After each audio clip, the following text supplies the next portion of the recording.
হরে কৃষ্ণ বন্ধুরা, তো কেমন আছো সবাই? আশা করছি তোমরা সবাই খুব ভালো আছো আর আমিও ভীষণ ভালো আছি। এত লাইট দেখে ভাবছো কোথায় এসেছি গৌরীমঠে। গৌরীমঠ, যেখানে কৃষ্ণ ঠাকুরের মন্দির আছে আমরা যেখানে পুজো করাতে আসি প্রতি বছর। আজ হচ্ছে জন্মাষ্টমী, তাই চলে এসেছি রাত 12টার সময় কৃষ্ণ স্নান দেখতে এখানে গৌরীমঠে। তো তোমরাও আমাদের সাথে একটু কৃষ্ণ স্নানটা দেখে নাও। এখানে কৃষ্ণ ঠাকুরকে ঘি, দুধ, দই, মধু সমস্ত কিছু রকমের দিয়ে স্নান করানো হয়। আজ হচ্ছে জন্মাষ্টমীর রাত 12টার সময় কৃষ্ণের জন্ম হয়েছে, আমরা সবাই জানি। তো এই জন্য আর হ্যাঁ, কৃষ্ণ ঠাকুরের স্নান করানো হয়ে গেলে তোমাদের আরও অনেক কিছু দেখাবো। এখানে অনেক পৌরাণিক দিনকার ছবি, অনেক রকমের স্ট্যাচু করা হয়েছে কিন্তু এখানে এটা দেখানোর জন্য। তো আমরা সেগুলো একটু ঘুরে দেখছিলাম সবাই মিলে, বুনু সবার বান্ধবী মিলে আমরা সব এগুলো ঘুরে দেখছিলাম আর তোমাদেরকেও একটুখানি ঘুরে দেখাবো।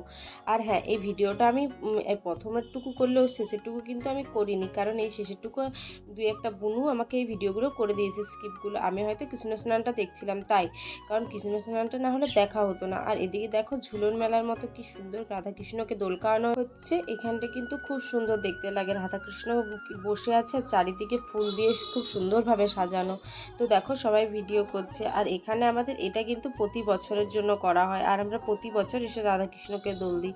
আর এদিকে দেখো যমরাজ, তারপর এই যে বুনুকে তোমরা দেখছো, এই কিন্তু ভিডিওগুলো সব করেছে, এর সাথে আরেকটা বুনুও ছিল।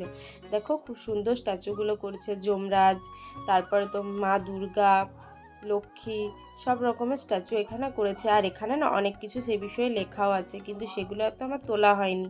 তো এগুলো ওরা তুলেছে বলে ভালো করে তোলেনি। এটা সিংহ মহারাজ, সব এক একটা খুব সুন্দর প্রতিচ্ছবি দিয়ে তুলে ধরেছে, খুব সুন্দর এটা কিন্তু হয়েছে। তারপর তোমাদের আরও দেখাবো, আমরা পুজো দিতে এসেছিলাম ফাইনালি। তো রাত 12টার সময় পুজো দিতে এসেছিলাম বলে দেখো কত ভিড়। আর দেখে কিন্তু কেউ বুঝতে পারবে না যে এত রাত 12টার সময় এত ভিড় হয়। আর এদিকে লেখা আছে ভাগবতের সব রকমের কথা। আর এখানে হচ্ছিল পুজোর ভিড়। দেখো রাত 12টা বাজছে, কেউ বলবে এখানে এত পুজোর ভিড় দেখে।